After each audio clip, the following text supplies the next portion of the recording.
Buenos días, profesor. Buenos días, compañeros. En esta oportunidad mi grupo va a exponer acerca de la microbiología de la carne y zoonosis parasitaria. Como primer punto a tratar tenemos enfermedades, toxinas y fuentes de contaminación. Existen microorganismos presentes en la carne fresca, por lo cual, si no se da un buen manejo en lo que vendría a ser la producción de la carne, estos microorganismos proliferan, produciendo cambios de color, olor y apariencia de la carne, además de problemas de salud para las personas consumidoras de los productos carne. Por lo tanto, las buenas prácticas de higiene y sanidad durante la vida animal y el procesamiento adecuado de la carne garantizan un producto saludable y libre de estos patógenos. En el área del proceso de producción de la carne, las áreas con mayor potencial de riesgo de contaminación por microorganismos son el ingreso de la materia prima en lo que vendría a ser recepción y prueba de análisis, el beneficiado y faenado, la inspección post-mortem, el área de corte, el área de almacenamiento en frío y la salida del producto. Siendo el área de faenado, es decir, degüello y eviscerado, el área con una mayor probabilidad de contaminación cruzada por los microorganismos Salmonella, Escherichia coli y Clostridium. Entonces, debido a los microorganismos presentes en la carne, la empresa de procesamientos debe realizar cultivos semanales o mensuales en las superficies donde se sospeche hay una mayor concentración bacteriana, tanto de superficies o de equipos que se hayan utilizado. Ahora, entre los microorganismos presentes en la carne tenemos a Staphylococcus, Bacillus, Salmonella, Escherichia coli y Clostridium. Staphylococcus. Este microorganismo causa vómitos, diarreas y espasmos abdominales en el ser humano. Si bien es cierto, los síntomas duran poco tiempo, pero esto es debido a que el periodo de incubación es mucho más rápido, dentro de 2 a 6 horas. Esto es debido a que la toxina se impregna en la carne mucho antes de ser consumida. Bacillus cereus produce esporas resistentes al calor, los cuales son causantes de la gastroenteritis. Salmonella es un microorganismo patógeno el cual no produce toxinas en los alimentos, sin embargo causa inflamación y libera enterotoxinas y endotoxinas en el medio gastrointestinal, produciendo fiebre, diarrea y vómitos. Clostridium son bacterias patógenas formadoras de esporas, las cuales se encuentran en el tracto intestinal, y si bien es cierto, las células vegetativas se pueden eliminar por altas temperaturas, estas esporas resistentes a la temperatura aún pueden sobrevivir.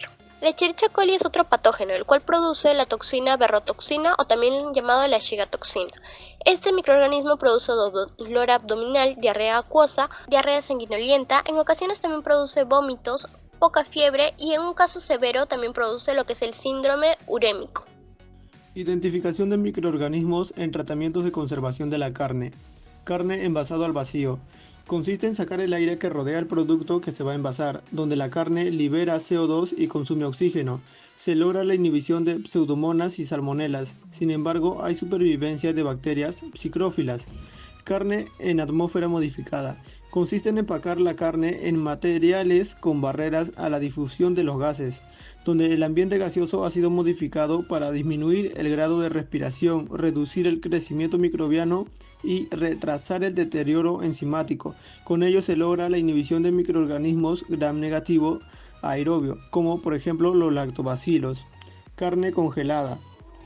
Consiste en almacenar la carne a temperaturas inferiores a los 0 grados Celsius, logrando la inhibición de microorganismos gram negativos, pero también pueden sobrevivir bacterias psicrófilas como la listeria y patógenos como la salmonela. Carne cruda curadas, jamones crudos, carnes y embutidos secos.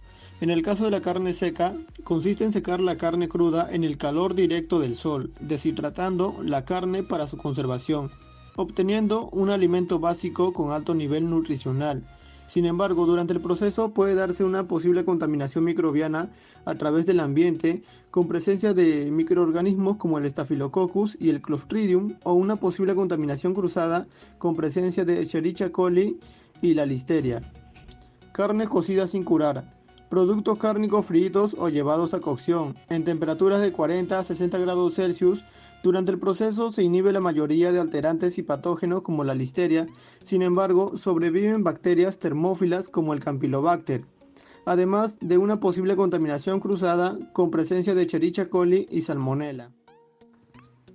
Comenzamos con el método para determinar la presencia de microorganismos. Como definición, tenemos algunos métodos que están basados en un análisis de ADN genómico bacteriano.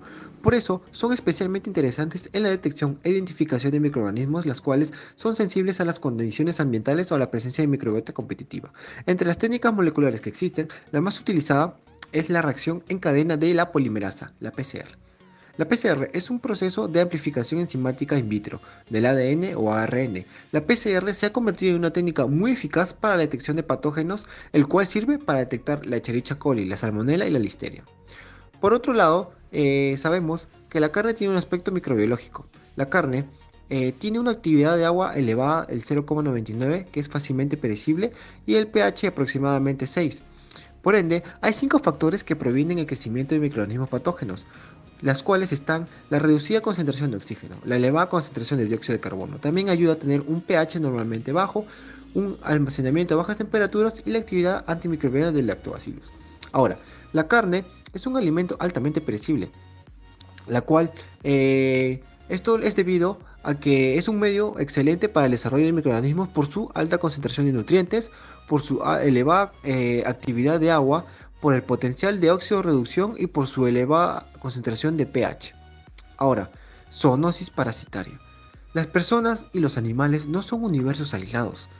El estatus sanitario de una especie va a influir o puede influir en la otra, de modo que podamos considerar la salud de la población como un todo. Existe un grupo de enfermedades que son compartidas por los humanos y los animales denominados zoonosis. Aquellas que están producidas por parásitos, ya sean protozoos, helmintos o artrópodos. Estos reciben el nombre de zoonosis parasitaria. Son dos las razones principales que justifican el aumento de la zoonosis parasitaria, registradas en los últimos años. Por una parte, se debe al incremento del número de mascotas y al mayor contacto con sus propietarios, y así como sus avances científicos, los cuales nos permiten diagnósticos más certeros. Por otra parte, hay que reseñar el cambio de las costumbres culinarias que favorece el consumo de carne o pescado crudos insuficientemente cocidos. El objetivo de esta exposición es transmitir la información necesaria para un adecuado conocimiento de las zoonosis parasitarias y las medidas que se deben tomar que contribuyen a disminuir o evitar su aparición.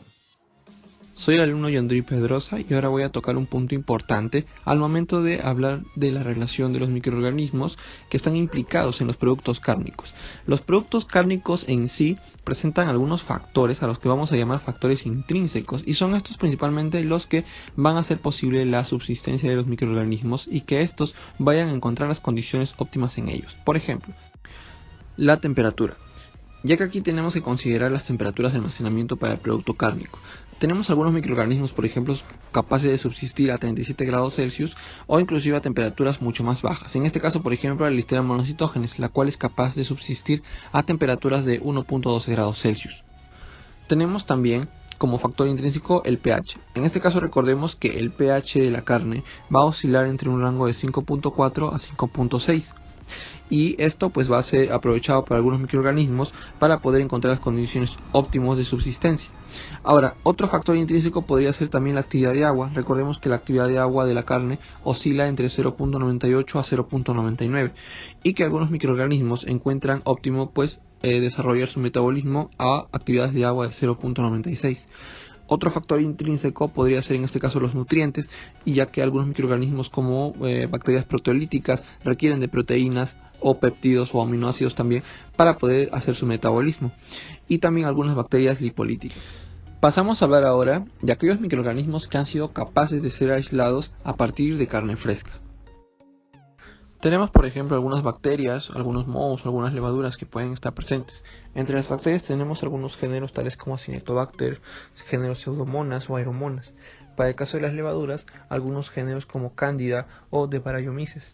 Para el caso de los mohos encontramos por ejemplo géneros Clostridiosporium o Geotrichum, o también algunos Mucor, o también están los Tamidium. A continuación hablaremos sobre las alteraciones microbiológicas de la carne. Como sabemos, su deterioro se da por un inadecuado manejo en el tratamiento de las mismas, dando como resultado que la carne sea inapetecible. Algunos de los microorganismos que las afectan son las levaduras, las cuales tienen una actividad proteolítica y lipolítica en las mismas, las cuales generan alteraciones como un sabor y olor desagradable, y como ejemplo se encuentran la Debariomices hanseníae y Debariomices polymorphos. Otro microorganismo alterante son los mohos, los cuales generan reducción de la vida útil del producto, así como cambio de olor, color, pérdida de vacío, abombamiento de los empaques, acidificación, entre otros. Y como ejemplo podemos presentar al Cladosporium. En cuanto a las bacterias, aquí tenemos una relación de las que colonizan la carne, sin embargo vamos a presentar las más importantes. Dentro de las bacterias aerobias tenemos como ejemplo las pseudomonas, las cuales alteran la carne generando mucosidad superficial, modificación del color de los pigmentos de la carne, modificación de las grasas, también fosforescencia, como podemos ver en la imagen, olores y sabores extraños. Y en las bacterias anaerobias tenemos el Clostridium, las cuales generan un sabor agrio, también descomponen la carne, acumulan gas en el músculo y le dan una coloración verdosa. Dentro de las bacterias acidolácticas tenemos el Lactobacillus curvatus, el cual genera la sinéresis, que es la aparición de una sustancia viscosa de aspecto lechoso encontrados comúnmente en productos como embutidos. Luego tenemos al Leuconostoc mesenteroides, el cual genera en la parte superficial de la carne una película viscosa con sensación de una mucosa al tacto. Esto también genera malos olores en el producto. Y por último tenemos al Lactobacillus akei, que genera la producción de gas, rompiendo el vacío dentro del empaque. Zoonosis. La zoonosis es una enfermedad infecciosa transmisible naturalmente desde animales vertebrados al ser humano. Dentro de ella tenemos a la triquinosis, que es una enfermedad parasitaria producida por gusanos. Estos a su vez producen huevos que se incrustan en los músculos y posteriormente causan graves daños a la salud. Las personas contraen esta enfermedad por comer carne de cerdo o caballo que han sido infestados por la forma inmadura, que es la larva del nematodo triquina. Estas larvas envueltas por una cápsula, al ser ingeridas por el humano, dentro de los jugos disuelven la cápsula, liberando el parásito en el cuerpo. Las larvas penetran las paredes del intestino delgado, donde madura, se convierte en lombrices maduras, y es ahí donde se presentan los siguientes síntomas: diarrea, fatiga y vómitos. Luego de una semana, estas ingresan al torrente sanguíneo, lo que causa fiebre, dolor muscular, hinchazón en los párpados, entre otros. Otra de las enfermedades por zoonosis es la brucelosis. Esto debido a la ingesta de productos cárnicos que han sido infestados previamente con la bacteria y al momento de ingerirlos no han sido del todo cocidos. Algunos síntomas presentes en los humanos son la fiebre, escalofrío, pérdida de apetito, sudoración, debilidad, entre otros. Y por último, la teniasis. Esta enfermedad es producida por la ingesta de carne de res o cerdo poco cocida y con la presencia de huevo de tenias. En la mayoría de los casos la infección no presenta síntomas, pero en los casos graves o crónicos los síntomas pueden incluir dolor de vientre, pérdida de apetito, de peso y malestar estomacal. Bueno, eso sería toda la exposición. Finalmente se presentan las referencias bibliográficas y bueno, esperamos que nuestra exposición haya sido de su agrado. Gracias.